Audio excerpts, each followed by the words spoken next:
I want you. Nani? I didn't know you guys were there. My bad. I'll save it later, guys. Later. Promise. Anyway, I'm Black Reaper. I'm the Darkest Reaper. Black Reaper. Whatever you want to fucking call me. I don't really care. And welcome to my channel. This is my real kind of full video, because, you know, I'm only known for the Chris Chan anime OP, which, you know, I could probably make a new one, because, you know, there's a lot more new arcs nowadays, but this isn't what the video is about today, guys. Today, we're going to talk about ass pulls in anime. And I'm not just talking about shows that just give you overpowered characters. We're going to also be talking about writers who just pulled ass pulls because they ran out of ideas. The best one to think about currently that can just come off out of anyone's mind, Code Geass, as we can see here. We all know the scene where Euphemia kills the Japanese. Let's hear it. Okay, soldiers, please kill the Japanese! Makes me laugh all the time. Anyway, obviously Code Geass writers wrote themselves into a little hole there, and they had to do like a little ass pull there where there was just like, hey, you know it'd be funny if you killed all the Japanese. Oh, crap, I made you do that. that was probably the stupidest thing in all of Code Geass. Come on, Code Geass writers. I know you can do better than that. Maybe not. Anyway, no, I was watching another anime.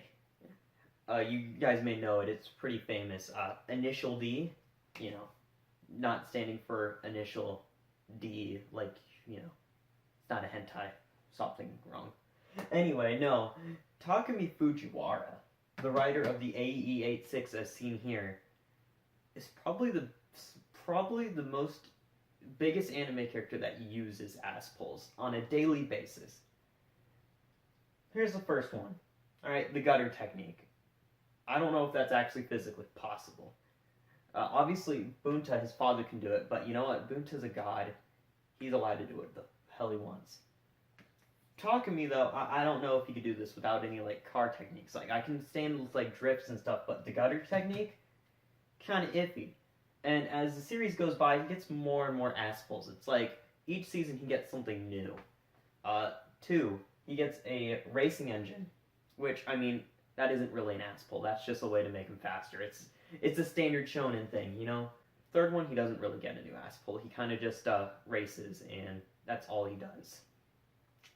4th one, that's when he starts using his light technique as, I forgot what it's called exactly, but it's where he turns off the lights and follows this, like, technique to get past the car and then turns on his lights.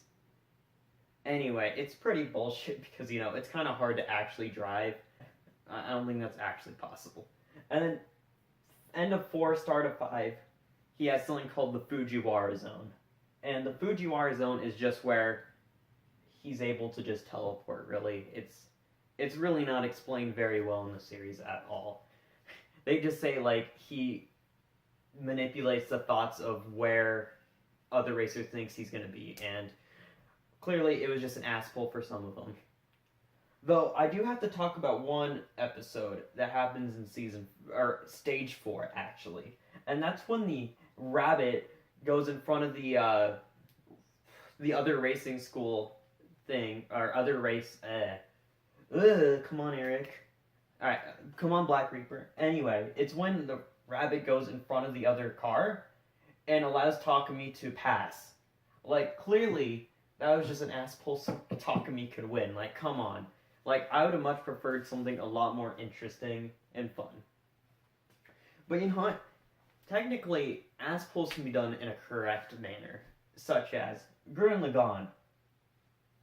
It's a whole entire show about ass pulls. Like, you cannot tell me that him putting a mech on top of another mech and then it transforming isn't an ass pull.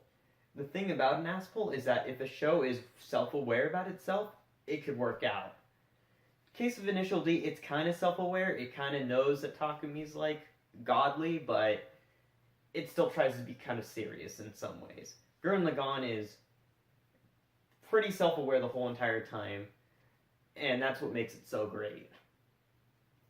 I mean, it makes it great, and, you know, it has a lot of great I mean, great characters and off topic. Anyway, I mean, there's a lot of assholes. Like, you know, just pick any shonen there is. Like, Naruto, him just having the Nine-Tails Fox, like, that's just a reason to make him more powerful later on. It's barely talked about in the original series. It doesn't even come important until Shippuden. I mean, the eyes, how, like, your eyes basically affect how powerful you are in Naruto. It's all assholes. Really, there's hard to find one good show that doesn't have that many assholes. Either way, I mean, that's anime. I mean, clearly, when they're making anime, they probably think of a beginning, and then an end, and then they kind of bullshit the middle.